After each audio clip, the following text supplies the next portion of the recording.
Since I've been the head coach here at Elon, and really my first time being a Division I head football coach, a lot has happened, right? Things are changing every day. The rules, just the opportunities for our student athletes, it's ever changing. Maintaining the talent level in our roster, it is difficult, but our staff has done an amazing job on the road recruiting. Like, we are recruiting talented high school players, and that's how we build our program. We're a developmental program. We have very few transfers. Last season we played with 9 scholarship transfers. The previous year we had 8. Those are some of the lowest numbers in Division I football. But like, the talent that we're getting out at the high school level is outstanding. And so when you have a situation like this year, when we lose 11 starters, like, we've got a locker room down there right now full of freshmen and sophomores, and they are anxious and they're energized and they can't wait to hit the field for spring practice to compete for those opportunities to be a starter for us. So, like, morale in the locker room, the energy, and the talent level is still high. NIL, profit share, it does impact us in the way of losing players to it, as well as in recruiting. And it hits us more when we are trying to recruit transfers. We will battle other schools who are paying the transfers money, and we are not right now. We want to pay the players in our locker room before we pay transfers to come into our locker room. So here at Elon right now, our model is earned, not given. It does impact us in that way, that we're losing some players on our roster, and we're also losing some recruiting battles to some schools that are willing to pay the transfers coming in the door. Yeah, a lot of changes, obviously, from when I played, which was back in the dark ages, late 70s, early 80s at the University of North Carolina. Certainly at that day and age, pretty much it was a rare exception to transfer. There certainly was not an exchange of money the way is now. But the biggest change is obviously the amount of money that is now exchanging hands. And what's interesting is this. What's interesting is that what the NCAA used to shut down programs for, they now are opening the floodgates. Hey, do anything. They basically are saying now what is legal to do as far as NIL. They used to shut down programs for much less than that. I just think that's very interesting.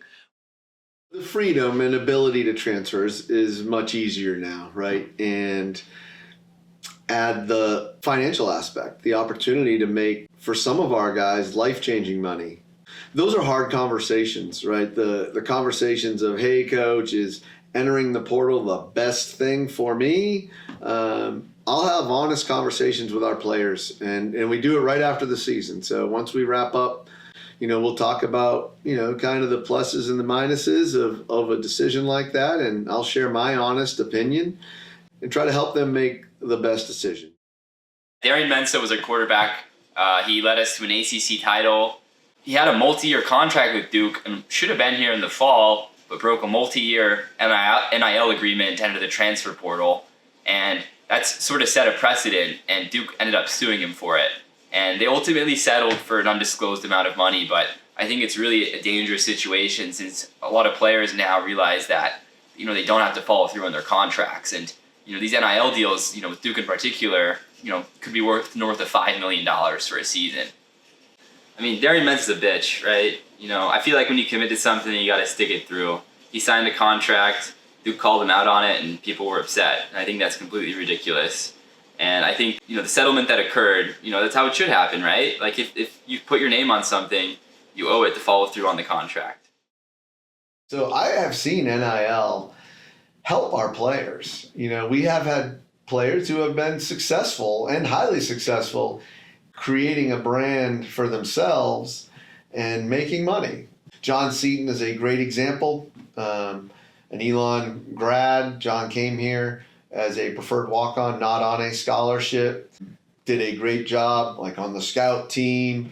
That whole time, he was building a brand for himself. 1.8 million followers on TikTok and having contracts with WWE Wrestling or Outback Steakhouse. And John was working a full-time job on the side. Now, if you go back to previous years, that would not have been permissible. So without the NIL legislation, John Seaton would have never had the opportunities that he had here. Now, he also excelled on the field. He ended up being a rotational player and then staying for another year on a full scholarship, and finished out his eligibility at Ole Miss this past year with a pretty cool opportunity and experience. If we define being a fan of these changes as I'm all on board, I think it's the greatest thing ever, that's a simple one word answer, no. The 2-word answer is heck no. And since I'm the FCA rep, I'm not going to say the 3-word answer, whatever it is, no. Heavens no, okay? But no, I don't think it's good. But guess what? There are a lot of things that happen in life that aren't good that we have to adapt and adjust to. When I was a high school coach, we used to do this. After the last loss every year, it was therapy. It's what I learned from my mentor. Take a roster with a 12, 11, 10, and 9 beside each thing. Mark through all the 12s, and then look at what's coming back and start making your plans for the next year. They can't do that anymore. You can't do that anymore. You don't know if you got your shortstop back. You don't know if you got your quarterback back. And there's a process there that I think adds a lot of stress and strain. So, one-word answer, no, I don't like it. But my job is to help support the people who are dealing with it.